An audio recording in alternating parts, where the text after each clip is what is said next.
நம்ம கௌதம்க்கு இப்போ கார்த்திகை எப்படியாச்சும் சீக்கிரமா பார்த்தீங்கன்னா திருந்த வச்சிடணும். அதாவது அஞ்சலி, தாக்ஷாயினி, எஸ்எஸ்கே இவங்க எல்லாருமே அவனுக்கு கெட்டது தான் பண்றாங்க அப்படின்ற ஒரு விஷயத்த நம்ம சொல்லிடணும், கண்டுபிடிச்சிடணும் அப்படின்ற மாரி பார்த்தீங்கன்னா நினச்சிக்கிட்டு இருந்தாங்க. ஆனா கடைசியா என்னாச்சு அப்படின்னு பார்த்தீங்கன்னா, நம்ம கார்த்திக் எதையுமே புரிஞ்சுக்காம இவ்வளோ பெரிய விஷயத்த செய்வாரு. அதாவது இங்க பார்த்தீங்கன்னா கௌதமையும், இலக்கியாவையும் இப்படி தூக்கி எறிஞ்சு பேசுவாரு அப்படின்னு யாருமே எதிர்பார்க்கவே இல்ல. ஏன்னா இந்த உண்மை எல்லாமே அதாவது எஸ்எஸ்கேவும், தாக்ஷாயினியும் தான் கார்த்திக்கை கடத்தினாங்க அப்படின்ற விஷயம் தெரிஞ்சதுக்கப்புறமா கண்டிப்பாக கார்த்திக் மனசு மாறிடுவான் அப்படின்ற மாதிரி நினச்சாங்க. ஆனால் அது நடக்காமல் போயிடுச்சு. கார்த்திக் இப்படி பேசிட்டு போய் மறுபடியும் அதே எஸ்எஸ்கே தாக்ஷாயினி கூடயே போய் சேர்ந்துக்குவான் அப்படின்னு சொல்லிட்டு இவங்க எதிர்பார்க்கவே இல்லை. இப்போது என்ன பண்ணுறது ஏது பண்ணுறது அப்படின்னு சொல்லிட்டு தெரியாமல் தான் நம்ம கௌதமும் இலக்கியாவும் முழிச்சிட்டு இருந்தாங்க. சரி, ஓகே, நம்ம பார்த்தீங்கன்னா வேறு வழி கிடையாது, அதை பார்த்தீங்கன்னா பார்க்கறதுக்கு முன்னாடி நம்ம பிஸ்னஸையும் பார்த்தாகணும் அப்படின்ற மாதிரி சொல்லி இப்போது இந்த பூமி பூஜை போடுறதுக்கு அதுக்கு இதுக்குன்னு சொல்லிட்டு பார்த்தீங்கன்னா கௌதம் தயாராக இருந்துகிட்டு இருந்தார். ஆனால் அதுக்குள்ளே இந்த தாக்ஷாயினியோட ஆள், அதாவது அந்த சுரேஷ் பார்த்தீங்கன்னா நம்ம கௌதமோட கம்பெனிலேருந்து இப்படி சீக்ரெட்ஸ் எல்லாத்தையுமே பார்த்தீங்கன்னா கொண்டு போய் தாக்ஷாயினிக்கிட்ட கொட்டுவான் அப்படின்னு சொல்லிட்டு நம்ம கௌதம் சுத்தமாக எதிர்பார்க்கவே இல்லை.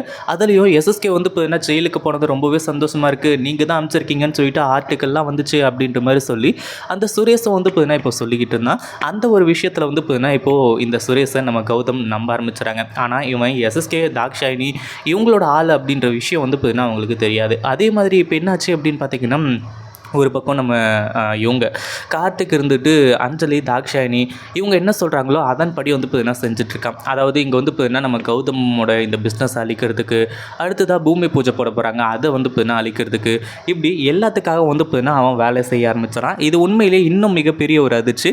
ஒரு பக்கம் நம்ம கார்த்திக் பார்த்தீங்கன்னா இப்படி அவங்க பக்கம் நிற்கிறது எல்லாருக்குமே மன வருத்தத்தை தான் ஏற்படுத்துச்சு. என்னடா இது இவ்வளோ பார்த்தீங்கன்னா கௌதமும் இலக்கியாவும் பண்ணாங்க, இதுக்கு முன்னாடி கௌதம் இலக்கியா பார்த்தீங்கன்னா இந்த கார்த்திக் கடத்தினாங்க அப்படின்ற மாதிரி சொல்லிட்டு இருக்கும்போது அப்போ பார்த்தீங்கன்னா கார்த்திக் ரொம்ப அவங்கள தரக்குறைவாக பேசினதுலேருந்து இன்னும் பல விஷயங்களை செஞ்சாங்க.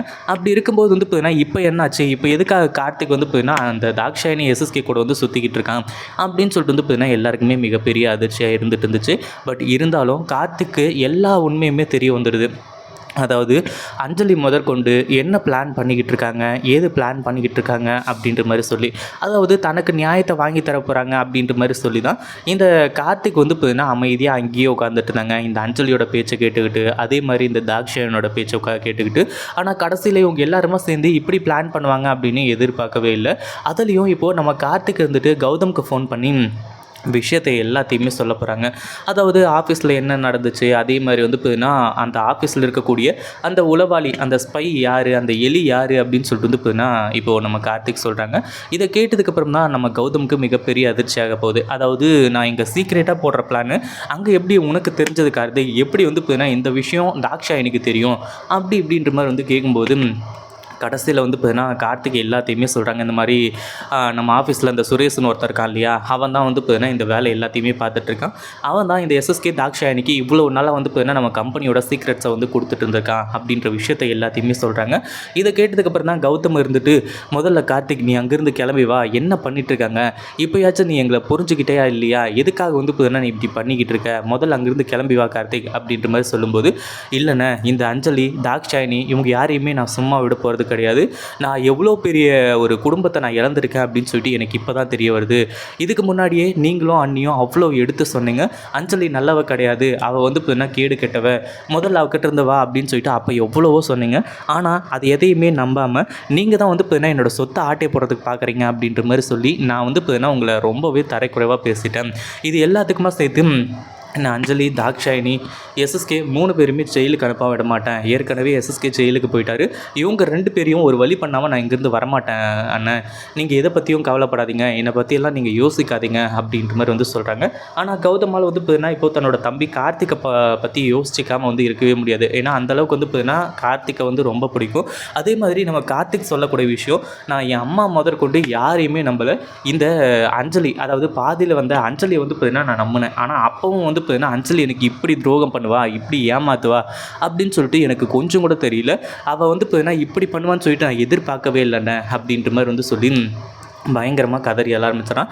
அதாவது கூடவே இருந்துக்கிட்டு இந்த மாதிரி உதவி பண்ணுறேன் அப்படின்ற மாதிரி சொல்லி வேறு யாராச்சும் இந்த எஸ்எஸ்கே தாக்ஷாயினி பண்ணதை கூட நம்ம கார்த்திக் வந்து தாங்கிக்குவாங்க. ஏன்னா அவங்க வேறு யாரோ ஒருத்தர். ஆனால் இந்த அஞ்சலி வந்து பார்த்தீங்கன்னா கார்த்திக் தொட்டு தாலி கட்டின பொண்டாட்டி. அப்படி இருக்கும்போது வந்து அஞ்சலி என்ன பண்ணியிருக்கணும், நான் புருஷனுக்காக எந்த அளவுக்கு போராட முடியுமோ போராடி இருக்கணும். ஆனால் போராடுறேன் அப்படின்ற பேரில் அதாவது என்னோடய குடும்பத்தையும் என்கிட்டேருந்து பிரிச்சுட்டா. இப்போது ஜானகி, அதாவது என்னோடய அம்மா, அதுக்கப்புறம் நீங்கள், அண்ணி, அப்பா எல்லாரையுமே என்கிட்டேருந்து பிரிச்சுட்டா. இதுக்கு மேலே வந்து பார்த்தீங்கன்னா நான் வாழ்ந்து எந்த ஒரு பிரயோஜனமும் கிடையாது. எல்லாருக்கிட்டையும் நான் எப்படி நடந்துக்கிட்டேன் அப்படின்னு சொல்லிட்டு நான் யோசிச்சு பார்க்கும்போது, இனிமேல் அந்த வீட்டுக்கு வந்து உங்களோட முகத்தெல்லாம் எப்படி முழிப்பேன் அப்படின்னு சொல்லிட்டு எனக்கு தெரியலண்ணே. இனிமேல் நான் அதாவது உங்கள் பக்கத்தில் கூட நான் வரமாட்டேன். அந்த சொத்து எல்லாத்துக்குமே அதிபதி நீங்கள் தான். அந்த சொத்து சாம்ராஜ்யம் எல்லாத்துக்குமே அதாவது அது எல்லாத்தையுமே சம்பாதிச்சதே நீங்கள் தான். அது எல்லாமே உங்களுக்கு மட்டும்தான். எனக்கு ஒருத்தலேருந்து ஒத்த பைசா கூட தேவையில்லைண்ணே அப்படின்ற மாதிரி வந்து சொல்லி கார்த்திக் சொல்ல ஆரம்பிச்சானா. டேய் கார்த்திக், என்ன பேசிகிட்டு இருக்க? முதல்ல நீ கிளம்பி வீட்டுக்கு வா. மற்றது எல்லாத்தையுமே நம்ம என்ன ஏதுன்னு பிளான் பண்ணிக்குவோம். அஞ்சலியெல்லாம் வந்து பார்த்தீங்கன்னா உன்னை ஒன்றுமே பண்ண முடியாது. அஞ்சலி நினச்சிட்ருக்கா உன்னை வந்து பார்த்தீங்கன்னா அதாவது விவாகரத்து கொடுத்தா அதுக்கப்புறம் வந்து பார்த்தீங்கன்னா பிரச்சனை பண்ணுவா அப்படின்ற மாதிரி சொல்லி, அதெல்லாம் எதுவுமே இல்லை.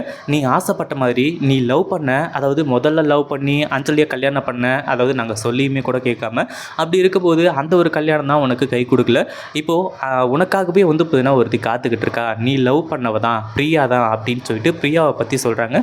இதை கேட்டதும் கார்த்திக்கு ரொம்ப சந்தோஷம் ஆரம்பிச்சிருது. பிரியாவா, என்ன சொல்கிறீங்கன்னு? அவள் எப்படி வந்து பார்த்தீங்கன்னா என்ன கல்யாணம் பண்ணிக்கிறதுக்கு தயாராக இருக்கான்னு சொல்லிட்டு வந்து சொல்கிறீங்க? அவள் எனக்கு அதாவது நடிக்கிறதுக்காக வந்தவ தானே அப்படின்ற மாதிரி வந்து கேட்கும்போது, இங்கே பாரு கார்த்திக், நீ வந்து பார்த்தீங்கன்னா பிரியாவை எந்த அளவுக்கு உண்மையாக லவ் பண்ண அப்படின்னு சொல்லிட்டு பிரியாவுக்கும் நல்லாவே தெரியும். அதே மாதிரி எங்களுக்கும் நல்லாவே தெரியும். அப்படி இருக்கும்போது அந்த ஒரு அதாவது பிரியா நடிக்கிறதுக்காக தான் ஆரம்பத்தில் வந்தா. ஆனால் போக போக உன்னோட கேரக்டர் பிடிச்சி போய், உன்னோட நல்ல மனசு பிடிச்சி போய் பிரியா வந்து பார்த்தீங்கன்னா உன்னை லவ் பண்ண ஆரம்பிச்சிட்டா. அதுதான் உண்மை. அதே மாதிரி சீக்கிரமாக வந்து பார்த்தீங்கன்னா அஞ்சலியை விவாகரத்து பண்ணிவிட்டு பிரியாவை வந்து பார்த்தீங்கன்னா நீ கல்யாணம் பண்ணிக்கிறதுக்கு தயாராகணும். ஏன்னா பிரியாவை கல்யாணம் பண்ணிட்டு வந்த அப்படின்னா இந்த குடும்பம் மொத்தமும் சந்தோஷமாக இருக்கும் அப்படின்ற மாதிரி வந்து சொல்லி நம்ம கௌதம் சொல்ல ஆரம்பிச்சுறாங்க. கார்த்திக் இதை கேட்டோடனே இல்லைண்ணே, நான் வந்து பார்த்தீங்கன்னா மிகப்பெரிய தப்பெல்லாம் பண்ணிட்டேன். அப்போவே நீங்கள் சொல்லும்போதே எல்லாத்தையுமே நான் கேட்டிருக்கணும். எதையுமே கேட்காம அஞ்சலி பக்கம் நின்று நான் எவ்வளோ பெரிய தப்பு பண்ணியிருக்கேன்னு இப்போ தான் புரியுது. இதுக்கு மேலேயும் என் வாழ்க்கைக்காக நீங்கள் போராடுறீங்க, உங்களோட வாழ்க்கையை பாருங்கள் அப்படின்ற மாதிரி சொல்லும்போது, கார்த்திக் முதல்ல வந்து பார்த்தீங்கன்னா இந்த வேலையை நம்ம பார்க்கணும். அஞ்சலிக்கிட்டேருந்து நீ விவாகரத்து வாங்குற வழியை மட்டும் பாரு.